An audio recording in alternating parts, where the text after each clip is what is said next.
Akademiks. Can't ride no documentaries about Diddy. We, of course, have one that. So we do have a lawsuit here that we're gonna let's look into. This is a lawsuit, of course, as we said, filed by what's that guy's name? Tyrone Blackburn. You should take it with a grain of salt. When you see one particular attorney, very relatively new, we don't know many victories that has been on his belt. He's just been known to file many different lawsuits. We've heard criticisms. But anyway, let's see if we could try to find and make some meaningful shit out of what's being now alleged in another lawsuit. We read the first lawsuit with the, I forgot what her name was, but we pulled that up. It was the McKinney woman.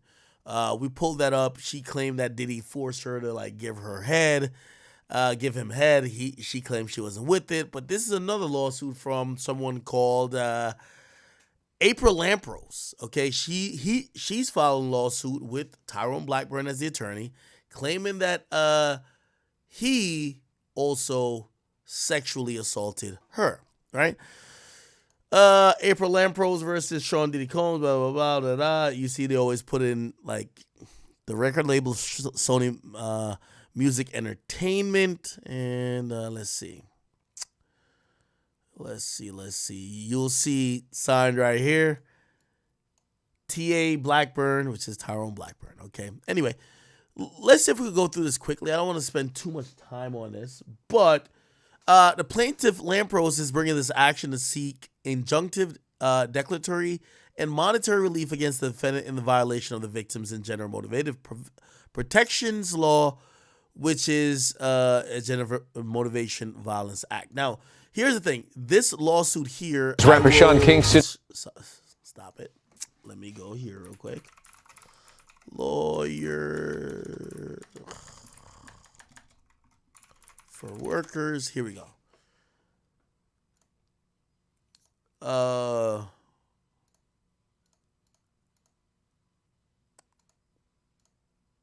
Here we go. I think so. Diddy update.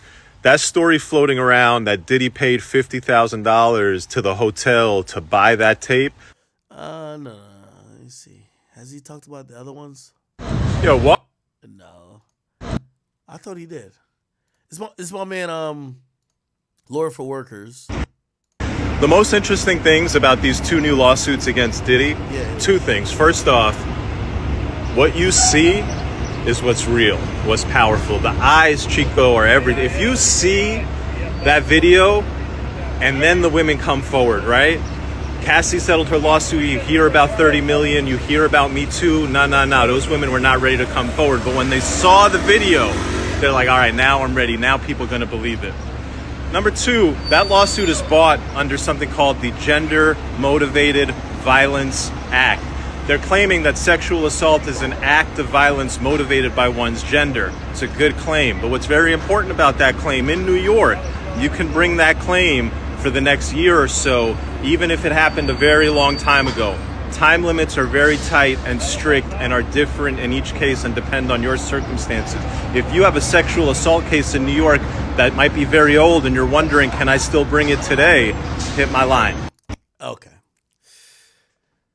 So essentially, they're bringing it under this Victims of Gender Motivated Violence Protection Law and the Gender Motivated Violence Act, which has kind of extended the pretty much what you would call statute of limitations for civil actions against people who have done certain things in terms of gender motivated violence for decades. And this one, I believe, goes back to, we're going to figure it out in a second. Anyway, apparently the suit arises from the actions of Sean Combs, Bad Boy Records, Arista, a subsidiary of Sony Music Entertainment, for their participation in the harm visited upon April Lampros. Now, I think we did a Google search on who she is. April Lampros. This is the woman, if you're wondering who this is this woman here, okay? Apparently she was also like a model or something like that. Let's go to Google. April Lampros. She was like a model, I think, on MTV or something? Or VH1?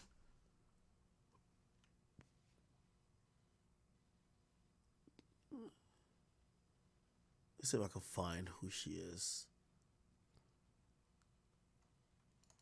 VH1.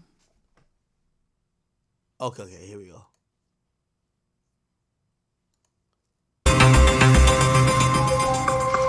My friends, we've got some breaking news from overnight as Sean Diddy Combs is being sued again. In a lawsuit filed Tuesday, former model Crystal McKinney is accusing Combs of sex assault. The model claims she was drugged and sexually assaulted by Combs back in 2003. According to her complaint, Combs invited McKinney to a studio session where McKinney says she was given laced marijuana that made her very intoxicated.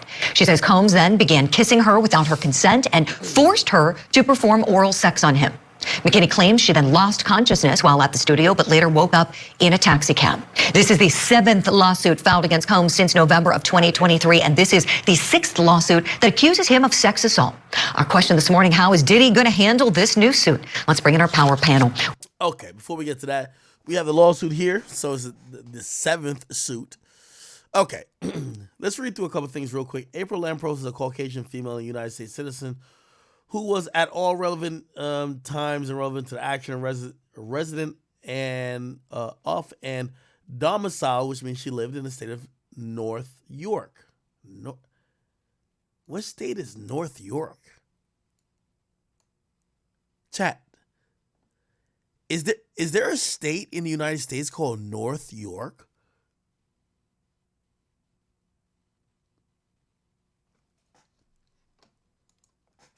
Wait, let me Google that. Is there a state called North York? Huh? It's some Toronto shit.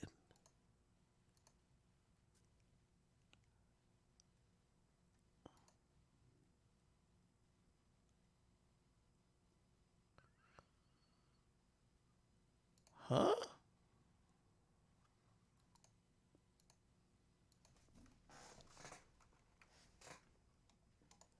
So what state is called North York? What the fuck?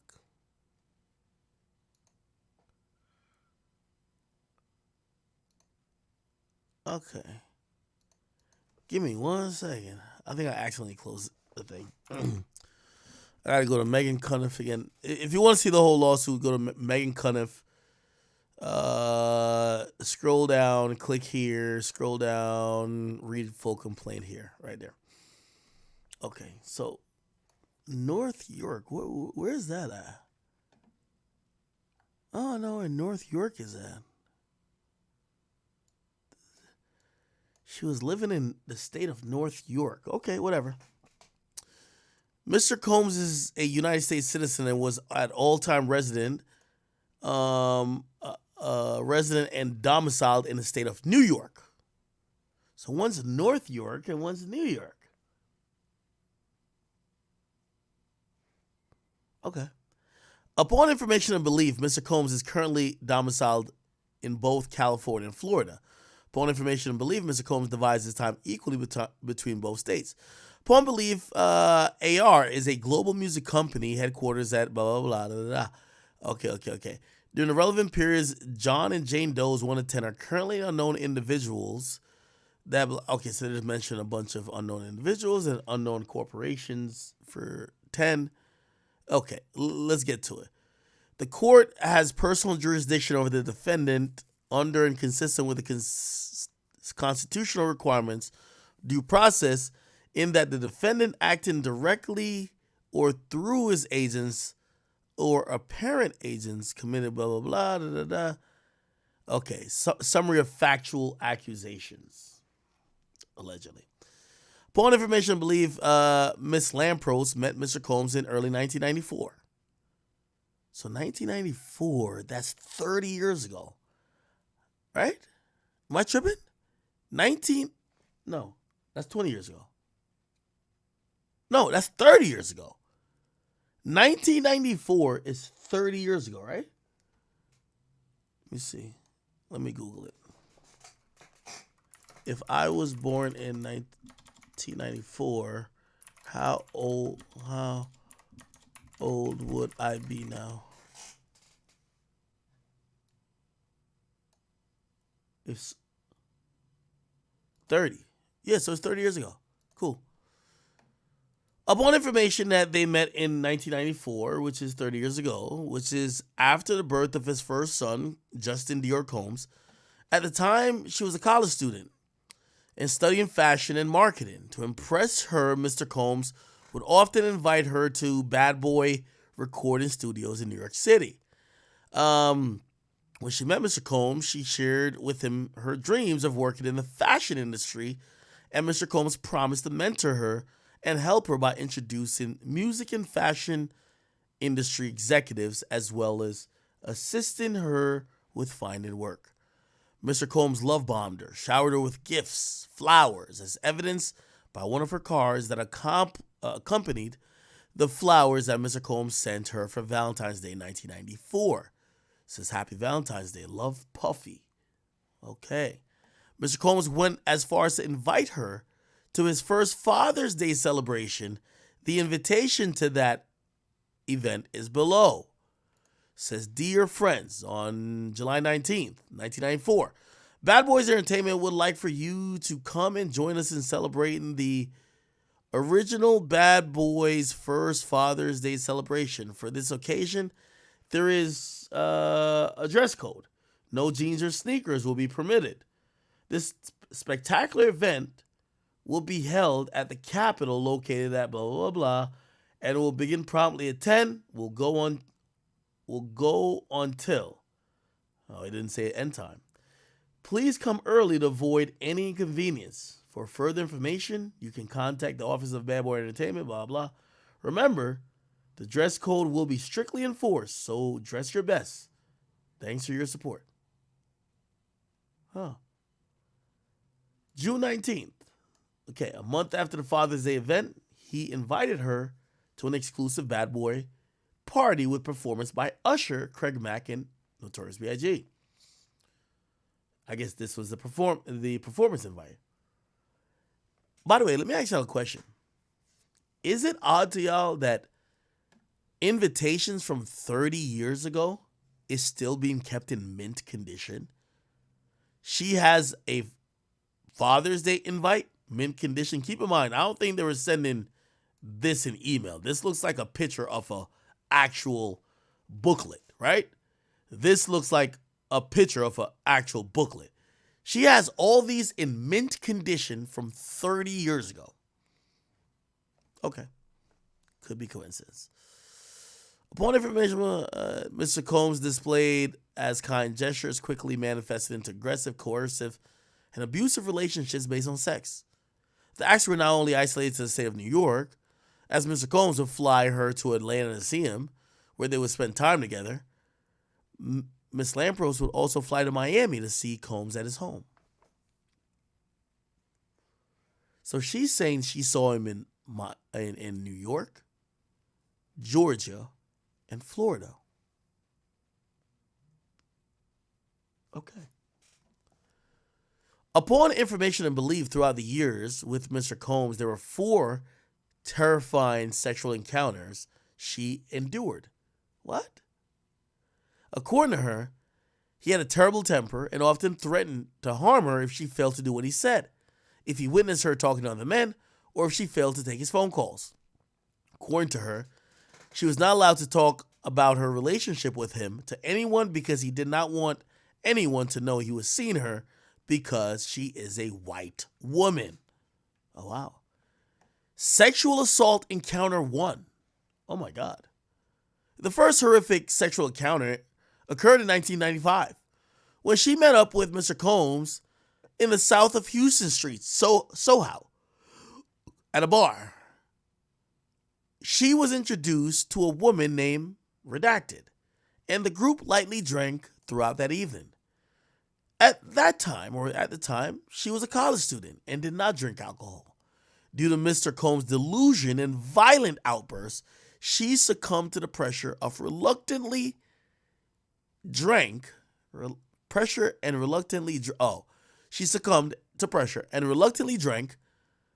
with Mr. Combs and Redacted. As they drank, Mrs. Lampros began feeling uneasy. At this point, she had only few sips of one drink. Miss Lampros and Redacted were guided to a vehicle and left the bar with Mr. Combs. They arrived at the Millennial Hotel. While at the hotel, she continued to feel uneasy. She recalls feeling like the walls were closing in on her. She was laid on the hotel bed where Mr. Combs forced himself, on top of her. He began to kiss her. And as she turned her head, trying to avoid the interaction, he grabbed her face. He continued to kiss her forcefully. She informed him that she wasn't feeling well, but he ignored her words and continued to take off her clothing. She tried to hold on to her clothing, but she was feeling weak and powerless in the situation. She pled with him to stop, and he ignored. She couldn't process why this was occurring and felt a loss of control. She was being R-worded by Mr. Combs, and she soon passed out. The next morning, she was awoken by the sun peering through the drapes. She was nude, sore, confused. She quickly got out of bed, clothed herself, and left the hotel room as fast as she could. Months after the first R-word, he pursued her. What?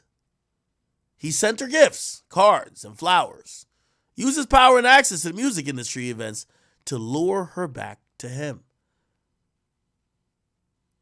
What? She was a hopeful, yet naive college student and took Mr. Combs at his word and believed that the first R word was a possible mulligan and decided to give him a second chance. What the fuck?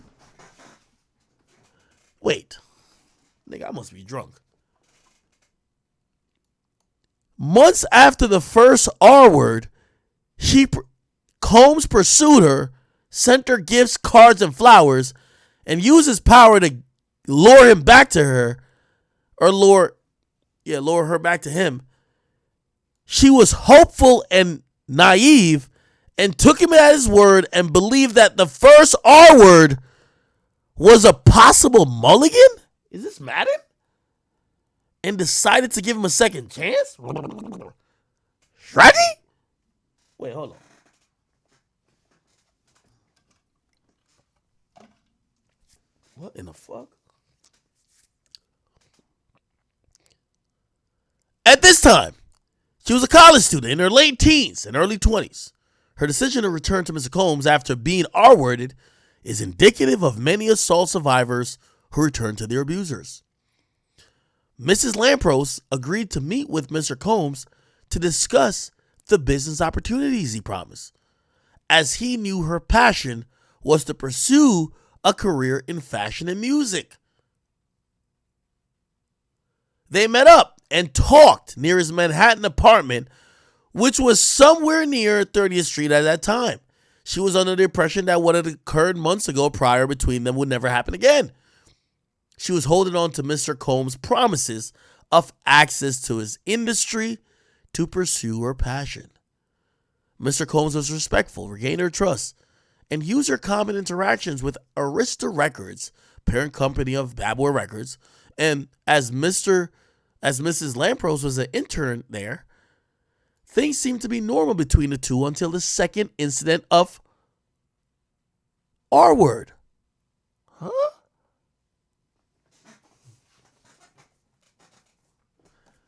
During the second incident, they were in a parking garage near his Manhattan apartment. She believed it was somewhere near 30th Street. They were headed to dinner, and Diddy was inebriated, which means drunk. As they headed towards the parking garage, Mr. Combs grabbed her by the waist and forced her to her knees. Oh, wow. He quickly unzipped his pants, exposing his erect. Wow. He grabbed her hair, wrapping it around his fist. Wow. He then forced his erect in her mouth and demanded she performed oral. Wow. As Miss Lampros' eyes filled with tears, she could see the parking garage attendant witnessing this horrific assault. This had no impact on Mr. Combs. He was blinded by his lustful desire to pleasure himself as at Mrs. Lampros' expense. When Mr. Combs was done with her, he told her to get up. She was in shock, morally depleted, embarrassed, and in physical agony because Mr. Combs violently yanked her down to her knees and pulled her hair. Once again, she made the decision to distance herself, and once again, he came back with gifts and empty promises. Wait, what? She was not moved. She had had enough, decided to focus on her studies and leave Mr. Combs for good. Unbeknownst to Miss Lampros, Mr. Combs was not good at accepting rejection. He immediately switched to his approach and became angry, threatening, and forceful. He developed this mobster persona, and Miss Lampros was in fear of him. Mr. Combs began calling her incessantly, would often call her just to say, if anyone's in your apartment, I will beat your ass. And there's two. She reasonably had fear of Mr. Combs that left her feeling stuck with him and no way out. He knew where she lived and worked and had connections to ensure her compliance with his demands. She felt if she disobeyed him, he would take away her dreams of pursuing a career in his world. Mr. Combs would also threaten to blacklist her in the industry if she tried to mess with him in any way. Her dreams and everything she's worked hard for were in the palm of his hands. R-word encounter number 3? What the fuck? One night in 1996, by the way, I think that's the year that Pac died, right? Mr. Combs ordered her to his Manhattan apartment. The residence was in the 30s in Park near the Midtown Tunnel. When she arrived, by the way, she doesn't remember where the apartment was, but she remembered all the other details.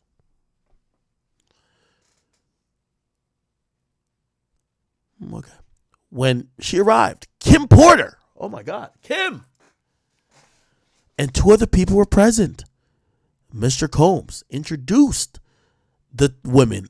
They went to a nightclub. After the club closed, they returned to Miss Combs' apartment and they began a night of drinking. After a couple hours into the evening, Mr. Combs forced Kim Porter and Miss Lampros to take ecstasy. He instructed the women to open their mouths. When they complied with the demand, he forced the pill down their throats to ensure the pills were swallowed. Mr. Combs' hands were so far down her throat that she gagged. He even checked under their tongues. What in the fuck? With the combination of alcohol and ecstasy, Miss Lampros recalls feeling lightheaded and lethargic. After being forced to take ecstasy, Mr. Combs then demanded Kim Porter have sexual intercourse with Miss Lampros. She vocally opposed the idea, but Mr. Combs quickly reminded her she had no control over the situation as he could make her lose her job. She knew she had to comply because he had witnessed what happened, because she had witnessed what happens when someone defies Mr. Combs. She had also been threatened and victimized by Mr. Combs and did not want to cause problem because she feared him. As he demanded Miss Porter and Miss Lampros engage in sex, he sat close by, masturbating for some time before pushing Kim Porter off of Miss Lampros and forcing his penis inside of her and R-wording her. Oh, my sweet Jesus. Miss Lampros felt numb at that moment and emotionally checked out. A few hours later, she recalls being woken up by Combs, who told her to leave the residence. She felt disgusted ashamed and embarrassed, and couldn't believe what had happened. Shortly after this incident, she slowly distanced herself from Mr. Combs, even though she was reluctant to be with him. He used industry connections and invitations to keep her attached.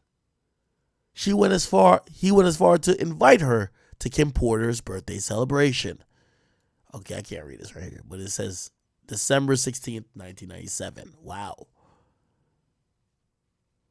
In or about 1998, Ms. Lampros found the courage to end her relationship with Mr. Combs. She had finally suffered enough. However, this ending was one-sided. Mr. Combs and Kim Porter weren't done with her. Kim was a very resentful woman of Miss Lampros after she was forced to engage with sexual acts. She dined at Miss Lampros' place of employment, a bar named Sliver, which was in Soho. According to Miss Lampros, Miss Porter was enraged when she saw her. According to Miss Lampros, 2 days later, Mrs. Porter called her employer and complained to the manager, alleging that Miss Lampros had attempted to poison her. She then stated that her boyfriend was Sean Combs and could have the business shut down if he didn't immediately terminate Miss Lampros. Later that evening, the manager told her he had let go of her because Mr. Combs called and demanded that he fired her. Miss Lampros believed that Miss Porter got Miss Lampros fired in retaliation for what Mr. Combs made them do. According to Miss Lampros, her boss was afraid of Mr. Combs and his contacts and told her he had to do it or Mr. Combs could risk getting his business closed. Miss Lampros called Mr. Combs and he showed no remorse that she was out of a job. In fact, he laughed about it. At the time she ended their relationship, Miss Lampros recalls Mr. Combs' penis being adolescently in both length and width. She recalls him being circumcised and remembers a tattoo on his chest. Chat. Let me read this again. Yo, what attorney or what person writes up a lawsuit that you claim your client got R-worded and the intimate details or the play-by-play details is you dissing the nigga who did it by saying she recalls that his penis was adolescently, which means it was like a teenage boy in length and width. Basically saying Diddy had a small penis. He R-worded her, but he had a small penis. Who says that? Okay. Whatever. She recalls him being circumcised. Okay. While in a relationship with Mr. Combs, she was a student at FIT. She had a passion for fashion, and Combs knew this. He promised her several working opportunities in the fashion and music industry, and the two often discussed plans to launch his own clothing brand. Within months of her ending their relationship, he launched Sean John. There's a fourth encounter? Jesus. According to Miss Lampros, she saw Mr. Combs at an event at Rockefeller Center. In or about the end of 2000 going into 2001. At the time, she said that he may have been filming a season of Making a Band. According to her, when Mr. Combs saw her, he approached her and asked the camera crew to turn off the cameras to not film their interaction. According to her, he asked how she was, expressed to her that he missed her, and asked if she would leave the event at Rockefeller Center with him. She rejected Combs and left. According to her, later that evening, he kept calling and asking if she would come to his apartment on Park Avenue, but she said no. He even offered to send his driver to pick her up. Finally, he offered to come with the driver to pick her up. According to her, he doesn't like the word no. He called a few more times, so she stopped answering the phone. According to her, A few days later, he called again, begging to see her. Reluctantly, regrettably, she allowed him to come over to her apartment located at 477 Central Park West to hear what he had to say. She figured it was during the day and doubted that he would try to harm her. According to her, when she opened the door, his security was sitting on the stairwell. Knowing that security was there, she felt a little bit better about letting him in. They sat on the couch and began talking. According to her, he began apologizing for his past behaviors. He started telling her he was a changed man. He then showered her with compliments, telling her how good she looked and kept reminiscing about their prior sex life. What? He then began dropping hints about them having sex. She rejected his advances. Suddenly, out of nowhere, he violently grabbed her and forced her onto him. He began kissing her and touching her against her will. At that point, she fought him off after she quickly realized it was a big mistake to have allowed him to visit her. She told him to leave, as she felt he just wanted to use her for sex and he hadn't changed at all. Even more disgusting was the fact that she knew he was involved in a very public relationship with Jennifer Lopez. According to the several media reports from that time, he ended a relationship with Jennifer due to infidelity in 2001, February. This is around the same time that he allegedly R-worded her. Luckily for her, the couch was right near the door of the apartment, so it was easy for her to reach for the door, open it, and demand for him to leave. She ensured that his security could hear her telling him to exit. She was afraid Mr. Combs would have R-worded her, as he does not take no for an answer and had a history of violently handling her and forcing her to perform oral on him. She's in possession of several of Mr. Combs' phone numbers throughout the years. According to her, in or about 2023, she was at a function and a gentleman informed the man Miss Lampros was dating that he should reconsider dating her because he personally saw a video of her and Sean Combs having sex. According to her, he shared that he had saw the tape during the summer of 1997. According to Miss Lampros, she was told that Diddy apparently recorded them having sex without her knowledge or knowing and showed it to multiple people. Okay, these are causes for action, which means these are what she's saying. So she's saying, we can read the highlighted portions. Battery, R-word, negligent infliction of emotional distress, violations of the law that allowed this lawsuit to go through. And yeah. In none of these lawsuits, they ask for a specific monetary amount, but they ask for amounts in general that the judge could grant at a point. Preservation notices and other things. And here we go. Tyrell Blackburn. I don't know, chat.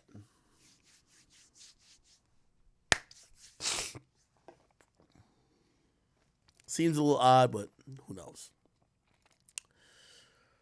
Who fucking knows? All right. I'm going to switch gears real quick. I don't have too much on that.